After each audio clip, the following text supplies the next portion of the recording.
gente! Tudo bem com vocês? Sejam bem-vindos a mais um vídeo aqui do canal. E hoje vai ser mais um episódio do nosso quadro Conversando com o Especialista. Oi, gente! Então eu sou a Bárbara Jardim, eu sou uma das sócias aqui da Zara Odontologia Estética, minha sócia Kelly. E aqui no consultório eu sou responsável pelo atendimento infantil. Esse é o motivo do porquê nós estamos gravando esse vídeo. Exatamente. A Babi, ela atende a Ceci aqui no consultório e depois eu vou contar melhor também essa experiência pra vocês. Mas hoje, basicamente, a gente vai sanar as perguntas que vocês fizeram lá na caixinha que nós abrimos no Instagram.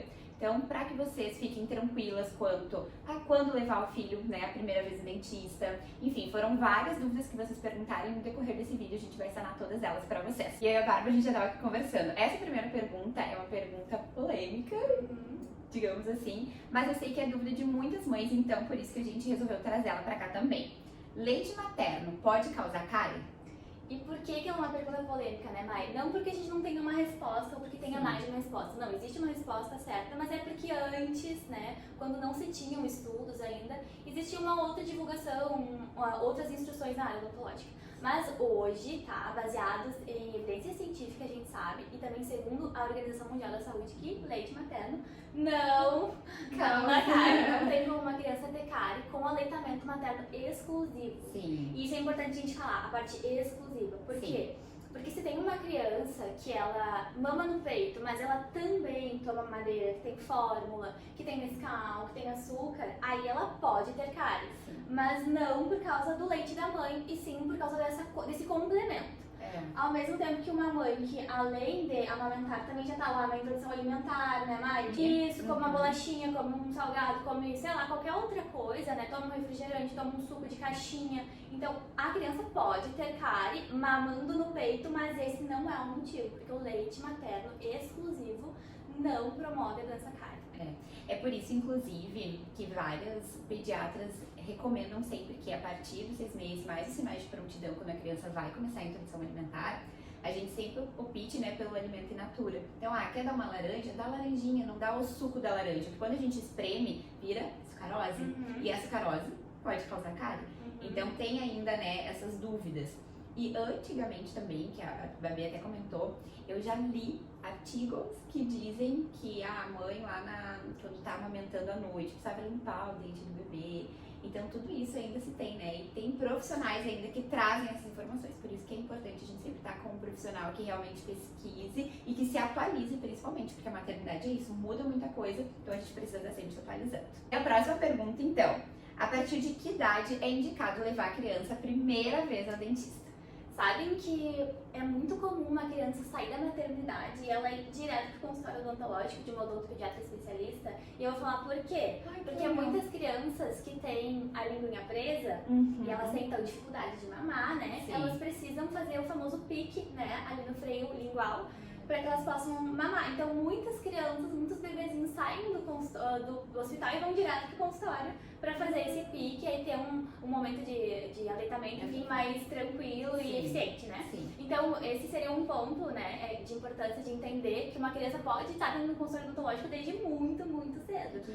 E por que a gente, assim, preconiza, pede que os pais levem o quanto antes, tá? Para que eles se acostumem com o ambiente, a Ceci é a prova disso, né? Chegar no consultório, poder conhecer os profissionais, o ambiente, o cheiro diferente, né? Os barulhos que tem. Então, quanto antes a criança vai ao consultório, nunca vai ser uma consulta perdida. Nunca, jamais. É um ótimo investimento.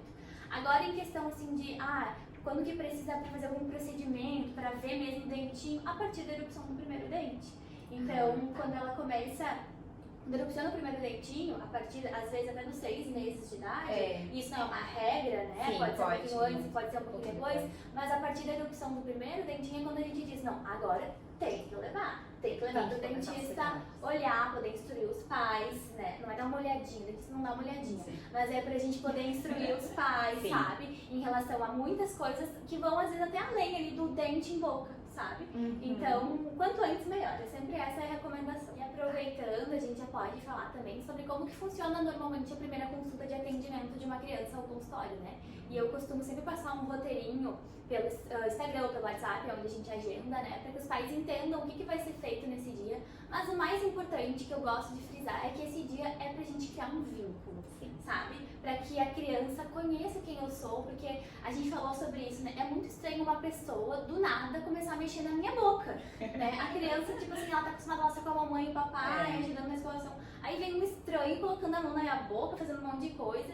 Então essa consulta é pra que a gente crie um vínculo, pra que a criança, ela saiba quem eu sou, eu posso me apresentar, ela possa entender, como eu falei antes, né, como funciona o consultório, o que é isso, por que ela tá vindo aqui. Sim. E é importante explicar, a gente não tá indo comprar bala, a gente não tá indo passear, a gente tá indo no dentista. Eu acho que isso é uma coisa que a Mai pode falar também depois, porque ela preparou a Ceci para essa consulta, né? Então assim, o que tu vai falar? Tu vai inventar que vai fazer tal coisa? Não, você vai falar o que a gente faz lá no consultório, né? Sim. De uma forma lúdica e tal, mas vai falar. E então essa primeira consulta tem muita conversa, sim, né? A gente brinca, eu procuro sempre ter assim bastante atrativos para as crianças, de brinquedo, de desenho, mostre assim como é que é a estrutura do consultório no geral, né? Não vou mostrar barulhos muito altos, sim, já, mas assim pra gente se conhecer. Nessa primeira consulta eu gosto de conversar bastante com os pais, entender a rotina, tanto de alimentação, quanto assim, a criança vai na escola, ela fica de manhã, de tarde na escola. Pra entender a rotina familiar. Isso, a criança escova o dente sozinha. Nessa consulta não tem muita conversa, eu gosto de ouvir muito os pais para saber como funciona na casa deles. E aí eu vou contribuir, né, para que essa rotina possa ser eficiente e tranquila para eles, mas também correta, né, para que essa criança não tenha cárie, para que essa criança se desenvolva esteticamente, né, a face, a fala, tudo da melhor forma possível. E aí depois a gente vai sentar na cadeira, tá? Aí a gente vai pra cadeira, eu avalio a criança como um todo, como eu tava falando agora, né? Perfil é importante, a fala, a linguinha, todas as mucosas da boca, não é só dente, né? Sim. Então, aí a gente conversa, eu mostro pra criança ali mais ou menos como são as coisas.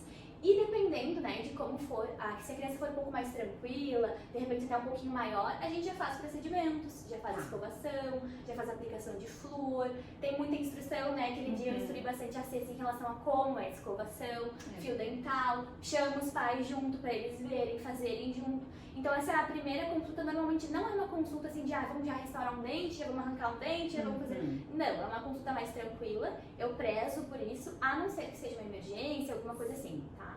Tá. E eu acho que é bem interessante o que a Fabi falou pra gente poder conversar realmente, ter esse papo bem aberto, porque ainda tem muitos tabus, né, com relação a esse de levar a criança ao dentista. E eu acho que é bem importante a gente sempre nomear os sentimentos da criança e acolher também. Afinal de contas, é isso, a gente, né? Nós somos adultos e muitas vezes a gente não vai ao dentista regularmente. A gente fica agoniado quando alguém tá mexendo na nossa boca. E por que as crianças dizem, fica aí quieto, para aí porque é importante? Não, eles precisam entender por que eles estão fazendo aquilo. E principalmente, não mentir. A gente não vai comprar bala, não chantagear, se tu ficar quietinho depois eu vou te dar algo, né? Porque isso abre precedente pra muita coisa. Então fala a verdade. Filha, a gente vai ao dentista porque é importante, a mãe cuida da sua saúde, se importa com a sua saúde. Preparar a criança mesmo de uma forma lúdica. Você quer levar um bichinho pra gente levar junto pra cuidar dos dentinhos também? Então toda essa parte a gente pode fazer, mas não mentir. Preparar a criança realmente de uma forma tranquila, passar essa segurança, procurar um profissional que tu vai confiar. Porque se tu estiver segura, tu vai passar essa confiança pro teu filho, ele também vai ficar. Lá em casa, sempre que eu vou fazer qualquer coisa pela primeira vez com a Cecília, eu sempre sento e converso. A gente tem a mania de achar que as crianças não entendem, mas eles entendem. E outra coisa mais que é importante falar, o choro é comum. É normal. E ele não é problema, é 100% normal, tranquilo. E os pais, muitas vezes, eles ficam mais preocupados com o choro do que o profissional, porque principalmente um profissional da área de odontopediatria, ele sabe que a criança vai chorar, porque é a forma que ela tem de expressar o medo, expressar a insegurança, expressar tudo aquilo que ela tá vivendo naquele momento. Então o choro, pra gente, não é um problema, e isso é legal de falar pra tranquilizar os pais. Se o teu filho chorar na hora da consulta, se ele chorar para fazer um procedimento, isso não é um problema pra gente. A gente vai usar todas as ferramentas possíveis para tranquilizar essa criança, acolher ela, né, com esse choro, mas não é um problema, não se desespere, porque a gente também não se desespera. É normal isso, e é super natural que isso possa acontecer nas primeiras consultas, não só na primeira, mas de repente na segunda, terceira. E realmente, quando a gente procura uma profissional que a gente confia, a gente sabe que aquela criança não vai estar chorando de dor, mas ela vai estar chorando porque ela vai estar expressando de alguma forma insegurança, medo, tá nervosa, e é super natural. Então, muito obrigada, Val, por trazer também isso, que é importante. Porque Importante. eu, como mãe, sei que a gente fica nervosa. Tu sabe que na odontopediatria tem também alguns momentos que a gente precisa fazer uma certa contenção para fazer um procedimento na criança, né? Então, o que seria essa contenção? Em alguns lugares se usa tem um nome para um paninho que segura o bracinho para baixo, assim. Em alguns lugares a gente pede pro pai, pra mãe, pra quem estiver junto, né? Mamãe segura as perninhas, papai segura aqui. E em quais casos? Eu procuro nunca fazer isso e nunca tive que fazer. Tá cheia de cárie, tá com dor, tá com... E ela tem medo, e ela vai chorar, e ela não vai deixar de fazer o procedimento, porque tem muita criança que bate, que empurra. E o procedimento, aí tu tem duas opções. Ou tu libera aquela criança com dor, ou tu faz uma contenção que precisa ser feita ali com o pai, com a mãe, com o profissional, sabe? Abraçando, né? Não é porque tá com dor, a criança não tá chorando porque ela tá com dor, porque ela vai estar anestesiada, ela vai estar, sabe? Não é por isso, ela tá chorando porque ela tá com medo, porque ela não quer fazer o procedimento, porque, enfim, a cabecinha da criança, né? Não entende aquilo ali. E tu, como pai, assim como tu não vai deixar de levar o teu filho se estiver com muita febre pro hospital, você tem que ir. Levar. Se quebrou o braço, tem que ir pro hospital. No dentista, tem que ter essa consciência de que e isso é bem polêmico, porque tem muito pai e muita mãe que vai até procura um outro pediatra e diz, não, eu não vou fazer contenção nenhuma com meu filho, se ele não deixar fazer, não faz. E aí a criança Eu vai precisei embora. fazer com a Ceci, né? Precisou? Sim, porque quando ela quebrou o dentinho, a gente ia muito. No início a gente foi, acho que a cada uma semana. E ela não deixava, tipo, ela era tranquila até um certo momento, daqui a pouco vinha duas vezes, como ela era estudante, é muita foto, é muita mão, é muito Ela deixa eu ver. ficava- Aí ela já começava a ficar irritada. Aí eu tinha que botar ela sentada e segurar ela, vinha outra pra segurar, era horrível, porque ela ficava E aí o pai e a mãe nessa hora tem que tem que ser... segurar, entendeu? Eu ficava na tela e ficava cantando, as meninas ficavam cantando junto, e a gente ficava cantando Com música muito pra acalmar amor, ela. né? E ela chorava igual, depois Mas passava. tinha que ser feito, porque não tinha outra opção, tu sabia que aquilo era importante pra ela. E eu acho que, o que eu sempre falo, quando eu tive um pacientinho, no final, acho que foi no final do ano passado, que veio de urgência, tá? De madrugada a mãe dele mandou mensagem pra Kelly, e a Kelly me mandou mensagem de manhã cedinho, eu vi assim, não, vamos lá, no sábado a gente veio atender ele, porque ele tava com um machucado bem grande na boca, assim, até então a gente achava que era um machucado, né, uma úlcera, assim, e ele era um bebê. E aí ele... não deixou, eu não podia nem olhar a boca dele, não podia nem olhar, só que eu vendo assim, o que eu conseguia enxergar ali, tá? A Tati me ajudou a segurar ele assim, mas o que eu consegui enxergar, eu disse pra Tati, olha, talvez tenha que fazer um procedimento. E ele é muito bebê. Tu acha que uma criança de menos de 2 anos vai ficar paradinho pra tu anestesiar, pra tu fazer, cortar com bisturi? Não vai, não existe. Então eu já tinha dito pra ela naquela consulta, na próxima consulta, se tiver que ser feito, eu preciso que tu e o pai do Hugo estejam comigo nessa. Porque se o pai e a mãe não entram junto, Daí, não tem como. Não tem como. Porque eu já vi muita mãe lá na faculdade segurando criança e chorando. Ela tava chorando ali. Ou ela virava o rosto pra chorar. Ela virava o rosto pra chorar. Mas ela tinha que, porque ela sabia que a filha dela precisava daquilo. E se o pai e a mãe não entram junto, quem perde não é eu, não é É a criança. É a mesma coisa que eu pensava quando eu tava lá com a Cecília, vinha aquele monte de gente, a gente tem que olhar, a gente precisa ver como é que tá. E elas precisavam fazer exame, meu Deus. Aí o X não pode se mexer, mexia, vamos de novo. 3, 4 vezes que eu consegui tirar o raio-x. Era uma função, mas eu dizia, filha, naquele momento assim eu ficava tipo super firme, né? Mesmo que por dentro tivesse. Não, destruída.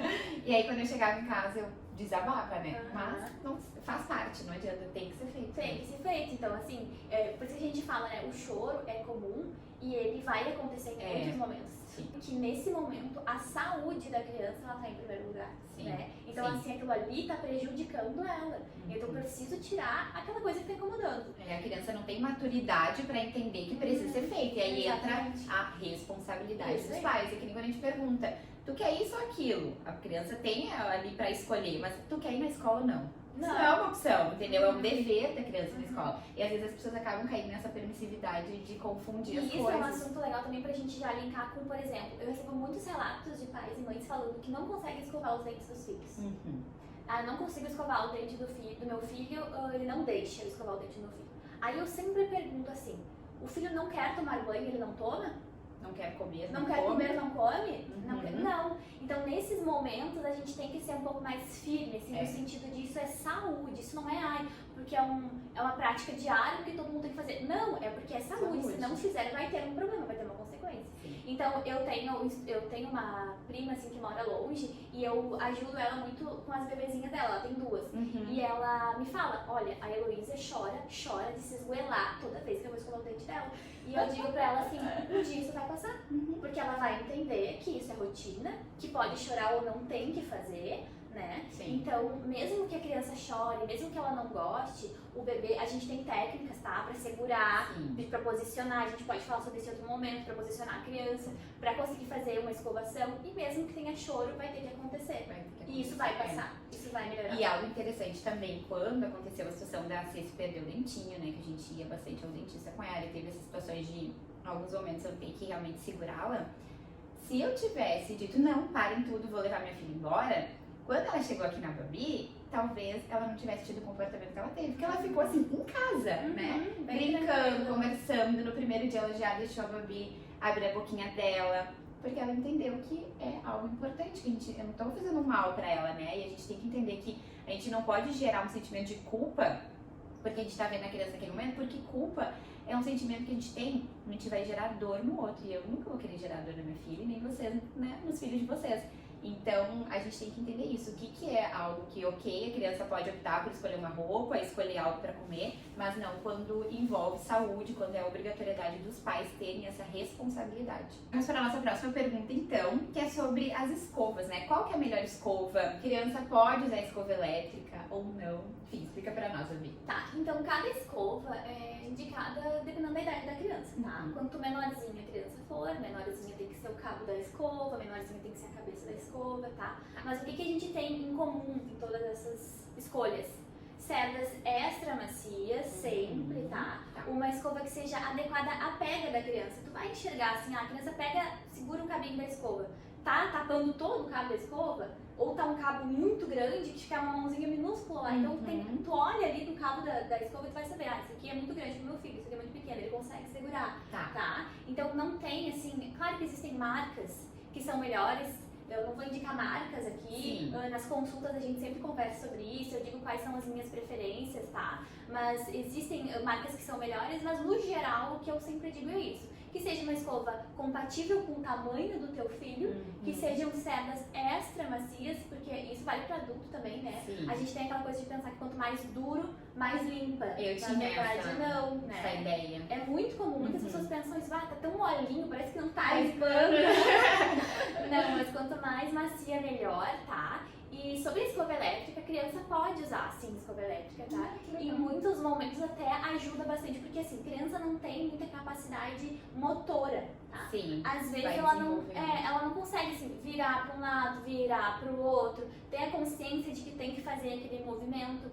Nas consultas eu sempre faço umas analogias para a criança saber qual é o tipo de movimento que ela tem que fazer, se é de vai e volta, se é de bolinha. Eu sempre explico isso, mas isso vai ser desenvolvido com o tempo. A escova elétrica, ela também tem diferentes tipos, algumas só tremem, outras giram e mexem mesmo. Então isso também tem que ser levado em consideração. A criança pode usar, mas assim, não tão pequena também, né? A partir ali de uns 7 anos, 8 anos, que ela consiga ter consciência de que tem que segurar, tem que passar. Porque a escova elétrica, mesmo que ela por si só ali na cabeça faça a função, tu tem que levar ela até o lugar. Sim, tem que ter essa consciência do movimento. Exatamente. Então assim, eu conheço muitas crianças que usam escova elétrica, mas a escova elétrica, ela não substitui lá, já que meu filho usa escova elétrica, então eu nem preciso dar aquela olhada, ver se está bem feito. Não, supervisão. Tem que o pai e a mãe sempre, até ele ter autonomia e tu ver que ele tá fazendo certo, tá? Vai dar aquela olhadinha final. E eu até digo assim, tu enxerga a placa, ela é visível. Tu enxerga aquela craquinha, né? Aquela massinha branca. Se tu pedir pro teu filho sorrir, baixa o lábio dele, puxa o lábio pra cima, olha bem lá atrás, sabe? Pra conferir mesmo se tá bem limpinho. Então, em qualquer hipótese, seja a escova elétrica, seja a escova normal, comum ali, o pai e a mãe sempre vão fazer a revisão. A escova elétrica pode ser usada, mas com muito cuidado, até porque a escova, ela bate assim um pouquinho, né? Ela é mais firme. Então a criança pode às vezes apertar muito forte, machucar a gengiva. Então, como os pais e o profissional vão definir. Essa criança pode usar uma escova elétrica agora. tá? Tá. Por isso que também é importante levar a consulta. Nessa Pra consulta, entender. a gente indica, né? Eu perguntei pra Mai qual é a escova que a Ceci usa, né? Como que ela... Inclusive, a gente até trouxe a escova. E é legal, Isso, de repente, os verdade. pais levarem. Perfeito. E aí a Babi disse, ó, essa escovinha a gente tem que trocar. E eu disse, mas faz pouquinho, faz um mês. Ela, então, estão apertando muito. Aham, Então, ela já perfeito. conseguiu ter essa visão. Porque a escova tava descabelada, sabe? E fazia um mês, E né? fazia pouco que a Ceci tinha comprado. Então isso já me ligou um alerta. Se tá tão descabelado e faz pouco tempo que a Mai comprou, a Ceci tá apertando, fazendo muita força, né? Então isso também a gente já dá uma instrução ali na hora. Sim. E depois na outra consulta ela chegou me dizendo que não tava apertando. E ela fala em casa. Ai, doutora, Que amor. Então assim, a gente já consegue dar mais um feedback pros Sim. pais. Então levem a escova. Nessa consulta a gente pode então trocar essa ideia sobre quais são melhores, né? Sim. Qual é a indicação pro teu filho naquele momento, porque eu sempre falo que cada criança é um universo à parte. Não existe uma regra. É verdade. Ai, porque essa criança e essa criança têm a mesma idade, vão na mesma turma da escola, e eu posso indicar uma escola pra uma e outra pra outra, porque elas têm desenvolvimentos diferentes, Sim. enfim, então tem que ter esse cuidado e a gente vai indicar isso na consulta. Perfeito. E a próxima pergunta, então, é o creme dental. Agora que a gente já falou das escovas, creme dental com flúor ou sem flúor? Essa pergunta também é bem comum hoje. E por mais que eu acredito que seja bem divulgado já a questão do flúor e os benefícios dele, tem muitos pais que ainda chegam no consultório e dizem que a criança não usa pasta de dente com flúor. E normalmente quando a criança é menorzinha, normalmente quando a criança é bem pequena. Por medo, de repente. Isso. E porque tem muitas informações sendo divulgadas hoje ainda também, né? Muita fake news tem na área da odontologia. Então, o que a gente sabe, tá? Que o flúor ele é necessário desde a erupção do primeiro dentinho. Então, a partir do momento que você vê a pontinha lá do dentinho aparecendo, o branquinho do dente, você já pode começar a usar flúor. Bárbara, a pasta de dente é igual a gente usa no adulto? Não. As quantidades, elas são proporcionais à idade da criança. Sim. Então, quanto menorzinha, menos você vai colocar. É uma sujeirinha na pasta de dente quando a Um criança... grãozinho. Um grãozinho de arroz menor até, porque quando é um bebê, até um grão de arroz é muito pra um dentinho, 2 dentinhos. Você vai sujar um pouquinho a escova ali com o creme dental, vai passar naquela região, mas é importante saber e frisar que pasta de dente, quando o dente está erupcionado, é sempre com flúor, sempre com flúor. O único momento que eu instruo os pais a permitirem uma pasta de dente sem flúor é quando a criança faz escovação na escola também. Depois do almoço, crianças normalmente que ficam em mais turnos na escola, né? Então, essa criança que fica mais tempo na escola e ela escova o dente na escola e não tem uma supervisão de perto dos professores, enfim, de quem cuida delas, eu indico de enviar uma pasta de dente sem flúor, só nesse momento. Por quê? Porque a criança, e a gente pode falar, eu comi a pasta de dente. A gente come pasta de dente, a gente acha maravilhoso, ainda mais aquela tange, aquela coisa gostosa, né? Pra criança levar pra escola, eu peço que levem sem flúor, só porque a gente não tem muitas vezes o controle da quantidade que vai ser colocada nessa escova de dente. Mas também é uma coisa bem individual de ser analisada em cada caso, porque tem crianças maiores que sabem, não pode comer. A criança, tu como pai, assim, vê que em casa ela não tem interesse pelo gosto da pasta, então não tem problema. Tu sabe que ela tem noção da quantidade que tem que passar ali. Então tudo isso tem que ser bem avaliado para ser indicado. Mas quando a criança é menorzinha, então, só na escola, porque é uma escovação, né? É uma escovação por dia, então pode ser sem flúor, tá? Tá, perfeito. E a cárie? Como fazer para evitá-la? Então, a tão temida cárie, né? A primeira coisa, eu tenho crianças que chegam no consultório e dizem assim, doutora, eu tenho cárie, tipo assim, a primeira coisa que elas querem saber se tem cárie, porque é uma preocupação, normalmente é a coisa que mais é falado em casa, né? Então, Fica com bichinho. o bichinho que come o dente e tal, né? Então, como evitar a cárie? É bem importante a gente levar a cárie a sério. Sim. A cárie, ela é uma doença. Então, se a criança tem 1, 2, 3, 4 lesões de cárie em mais dentes, ela tem a doença cárie. Tá. Ela nunca tem uma cárie, 2 cáries, 3 cáries. A gente não usa no plural. A gente fala assim, a criança tem a doença, o adulto tem a doença cárie, tá? Então, quando a gente leva isso a sério, como, meu filho está com uma doença cárie, ou eu tenho uma doença cárie, a gente começa a ter cuidados maiores e uma atenção maior. Sim. O que é importante, eu sempre falo no consultório, para que a gente não tenha cárie, 2 coisas têm que andar juntas, tá? Que a primeira é a limpeza, a gente tem que limpar bem a superfície do dente, tirar bem a sujeira, né? O biofilme que fica, que é a placa, aquela coisa gosmentinha que a gente sente até quando passa a língua, tô precisando escovar o dente, né? Sente uma coisa estranha. Então, isso tem que ser removido do dente com escova e fio dental.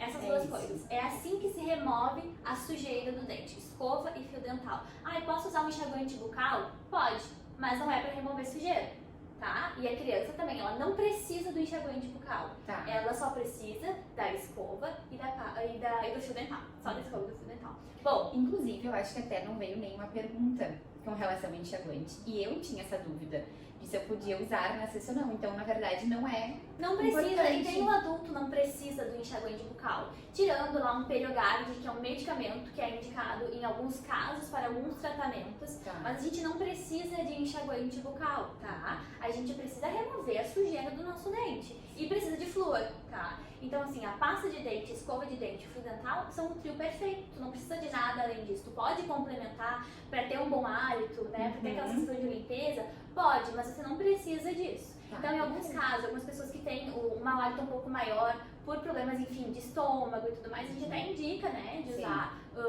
o enxaguante bucal. Mas é pra isso, é importante a gente entender que ele não é pra tirar a sujeira do dente. Não vai tá? limpar. Não vai limpar a superfície. Então, isso a gente tem que ter consciência. Eu preciso tirar a sujeira do meu dente e eu faço isso com escova e fio dental. Então, andando junto com a limpeza da boca, né, da superfície dentária, está a dieta. E eu sempre falo que é a mesma coisa que, assim, não adianta a gente só treinar e não comer bem, e não adianta a gente comer bem e não treinar. Sim. Então as duas coisas andam juntas, né?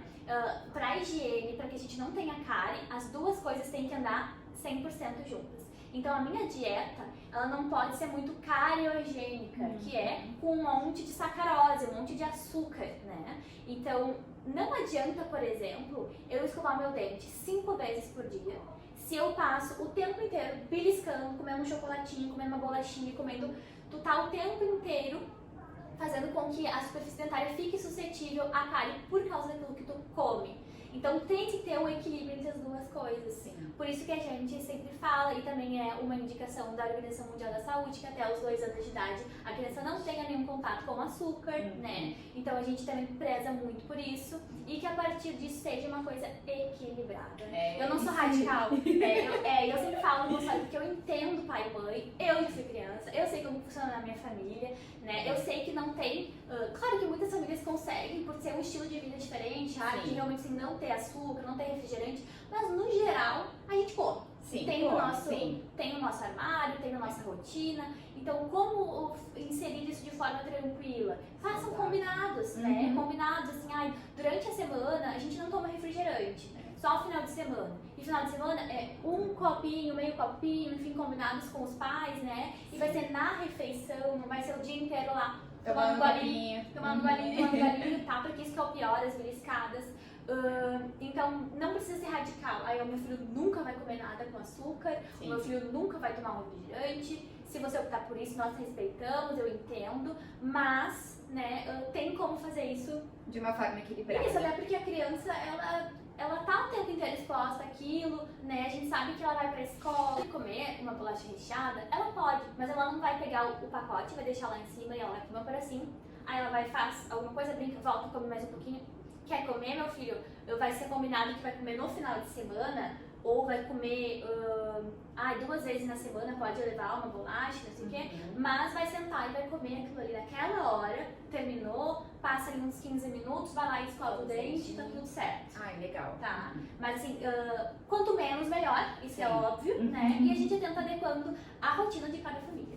Perfeito. O que fazer em caso de trauma, que foi algo que eu também passei com a Ceci, então o dentinho cai agora. O que nós pais fizemos, além de se desesperar?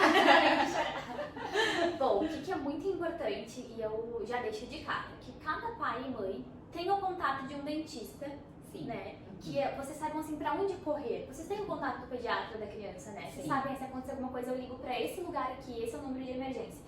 E se acontecer alguma coisa com um dente da minha filha, pro meu filho, aonde eu vou, pra onde eu vou, quem que pode me atender nessa hora? Às vezes é de madrugada, às vezes é no momento, né? Então tem um contato de alguém que possa atendê-los, né, nesse momento. E o que é importante a gente falar? Existem condutas diferentes para qual é o dentinho, se é um dentinho de leite, se é um dentinho permanente, mas no geral, né, bateu, caiu o dente avulsionou, saiu pra fora, que é bem comum, tá? Perdi o dente tá aqui, pega esse dentinho, de preferência, coloca dentro de um potinho com leite. Esse é o ideal. Um potinho com leite ou com água, tá? Eu não sabia de nada disso quando aconteceu com você. Porque às vezes, né, a gente teve casos de pais que chegaram com o dentinho enrolado num paninho, bem limpinho, porque eles limparam, botaram embaixo d'água antes, passaram lá um alquinho.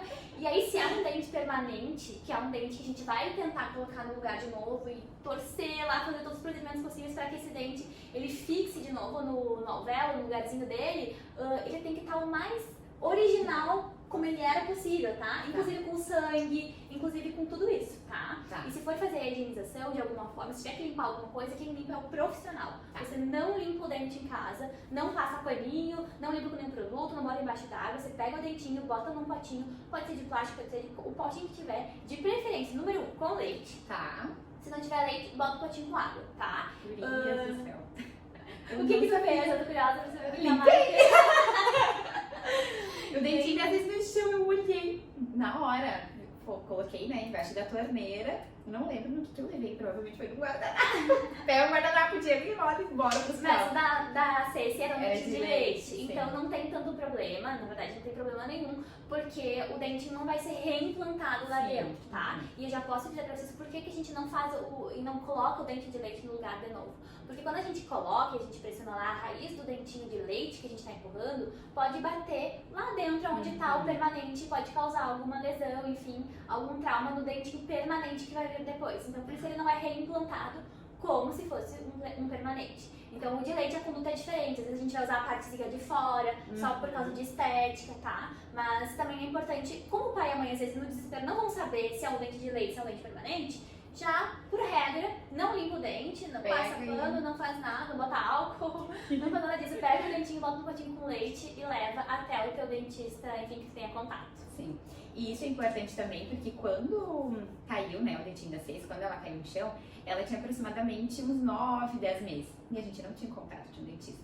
A gente ia com a pediatra, já tínhamos levado ela, mas a gente não tinha esse contato. Então, se de repente a gente já estivesse levando ela certinho ali desde 6 meses, desde quando começou no seu primeiro dente, né, a gente tivesse esse contato, seria a orientação. E é importante falar também, a Mai procurou um serviço que a gente indica muitas vezes, principalmente em períodos assim que tem muita gente de férias, né, ou em momentos que tu não tem o contato de um dentista, as faculdades, porque lá tem professores, enfim, tem as disciplinas específicas, né? E é um lugar que às vezes até no consultório a gente encaminha um paciente para a faculdade, para o serviço de estomatologia, de pediatria, enfim, a gente encaminha. Então é um bom serviço ser procurado também. Se tu não tiver lá o contato da pessoa de confiança, que teu filho já conheça, pensa, né, mãe, que seria... o momento já é traumático, a criança já tá machucada ali. Aí ela vai num dentista que ela nunca viu na vida, né? Sentada numa cadeira com uma luz na cara, sabe? Perfeito. Então, assim, se for levar no teu dentista de confiança, que a criança já conhece, vai ser uma experiência completamente diferente. E muito mais tranquila, muito mais agradável nesse momento. Então, ali, em relação ao dentinho mesmo, é isso. Às vezes, por causa do trauma, precisa levar algum pontinho em lábio, em língua, tem outros dentes que são atingidos, tem que fazer radiografia, tem todo um processo quando tem esse trauma em dente, né? Mas se o dente cai pra fora, então se tu pega um pedaço do dente, leva esse dentinho para o dentista e a gente define lá o que vai ser feito. É isso aí, que foi bem o que aconteceu com a Ceci, né? A gente levou, fizemos, não era de noite, acho que era umas 11 horas da noite, porque tudo acontece com mãe de noite, né? Que a gente não tem pra onde correr. E aí a gente teve um primeiro atendimento, a orientação, e aí no outro dia eu procurei a faculdade. E aí foi perfeito, assim, a gente fez um longo tratamento lá com a Cília de cuidado, de orientação, de revisão. Depois ela foi liberada, e daí foi quando a gente conheceu a Fabi e começamos a vir aqui na Zara. Mas foi ótimo. Então, já estamos indo para a nossa última pergunta. Foi um papo muito bom, muito esclarecedor. E a última pergunta é sobre aparelho odontológico. Então, a partir de que idade que a criança pode utilizar? É legal a gente falar que muitas vezes quando a gente pensa em aparelho, a primeira coisa que vem na nossa cabeça são aqueles brackets coladinhos, né? E a gente pensa, como é que uma criança de 2 anos, de 5 anos, de 6 anos vai usar um aparelho colado assim? Não vai, porque não existe, tá? O que a gente fala no consultório? A gente não alinha só dente. Quando a criança está em desenvolvimento, quando ela está crescendo, os ossos inteiros da face dela estão crescendo também. Sim. Então, por isso é importante vir bem cedo ao dentista, para que isso seja avaliado também. Será que o crescimento da mandíbula, da maxila, enfim, da face do meu filho está adequado? Não tem um crescendo muito mais do que o outro, causando aí aquilo que a gente sabe de, meu filho é classe 2, classe 3, é uma mordida muito aberta, tá mordida em topo, enfim, tudo isso vai ser avaliado com o dentista e isso pode ser corrigido quando o seu filho ainda é bem pequeno, tá? Normalmente, assim, tem aparelhos ortopédicos que a gente chama, que eles são indicados às vezes até a partir dos 6 anos. Tem criança menor que usam outros tipos de aparelhos que ajudam a posicionar a língua no lugar correto. Isso é bem importante também. E a gente eu falei bastante com a Maia, tá sendo uma consulta sobre isso, sobre a posição da língua. É muito importante isso na criança, porque isso vai modificar tanto posição de face, assim, de dente, de arcadas, quanto a fala dela, tá? E eu tenho muito isso, né? Só pegando já um parênteses aqui, eu usei bico por muito tempo. Isso prejudicou minha fala, porque a minha língua ela não faz o movimento correto. Aí eu fui na fono, né? Como tu me pediu, tô fazendo inclusive com ela. Melhorou bastante já, mas ainda tem essa dificuldade em função de eu ter usado o bico durante muito tempo. Então, e é por isso que é importante, se a Mai tivesse, de repente, quando ela era pequenininha, usado um aparelhinho pra colocar a língua no lugar correto, né, pra, enfim, alinhar ali a parte de crescimento de face, de ossos dela, poderia ter melhorado, né, desde mais cedo. Sim. E aí, o que acontece? Quando a gente faz esse tratamento ortopédico, que a gente fala, quando a criança ainda é pequena, isso facilita muitas vezes o uso do aparelho fixo, se for necessário depois, quando for mais tarde, mas muitas vezes nem é necessário o fixo, porque aquilo que precisava ser corrigido foi corrigido lá quando eu era criança. Então, vai corrigir alguma coisa com o aparelho fixo? Talvez até vá uma coisa mais estética, um dentinho aqui que tá um pouquinho, mas normalmente, tá? Quando a criança usa quando é pequena, a gente já consegue guiar esse crescimento ali de mandíbula, de maxila, colocar as coisas no lugar correto, para que ela tenha a mordida correta, e depois a partir disso a correção pode ser muito menor. Então, quando é criança, usa aparelho.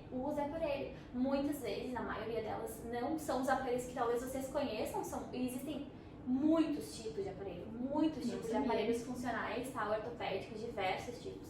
Então, pode ser usado assim quando é criança. Aqui na área a gente tem caso de 2 crianças recentes, assim, que a gente indicou o uso do aparelho.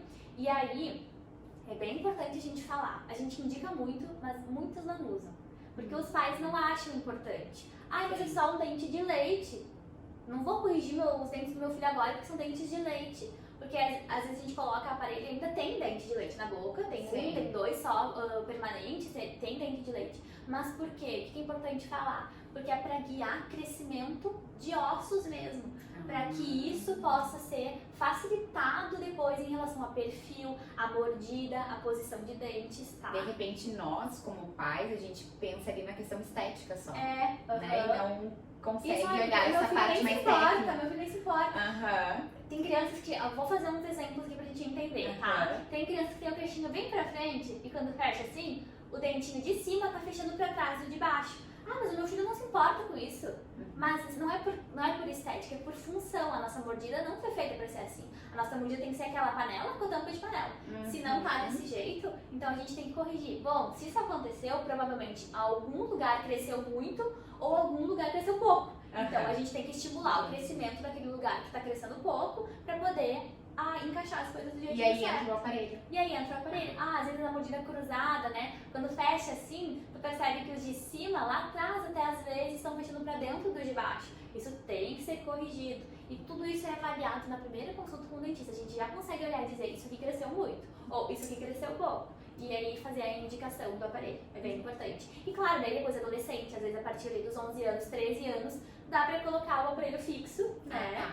Então ainda é criança, usado, né? Talvez seja pré-adolescente, adolescente, mas daí dá pra usar aparelhos fixos, sim, que vão corrigir, é importante falar, quando a gente não tá mais em fase de crescimento, tá? A única coisa que o aparelho fixo corrige é posição de dentes. Então, por isso que muitas vezes um adulto, que tem aquele exemplo que eu usei pra vocês assim, ele não consegue corrigir mais com o aparelho fixo. Porque já não movimenta mais ossos, só vai conseguir movimentar dente. Às vezes o movimento que faz de dente não é suficiente, não corrige. E aí precisa Cirurgia ortognática, que é muito mais complicado. Consegue entender que uma coisa vai levando a outra? Se esse adulto, quando criança, tivesse usado o aparelho ortopédico funcional, teria resolvido provavelmente muitos casos, tá? E às vezes eu acho que é uma falta de informação mesmo, Pode porque ser, eu mesma não sabia que tinha diversos aparelhos, por exemplo, a Ceci pudesse usar um aparelho. Muito interessante, não sabia? É verdade. A gente pensa, acho que mais na parte estética mesmo. É, com certeza. É importante a gente falar sobre isso porque hoje em dia é difícil, assim, ter uma criança que não precise usar aparelho.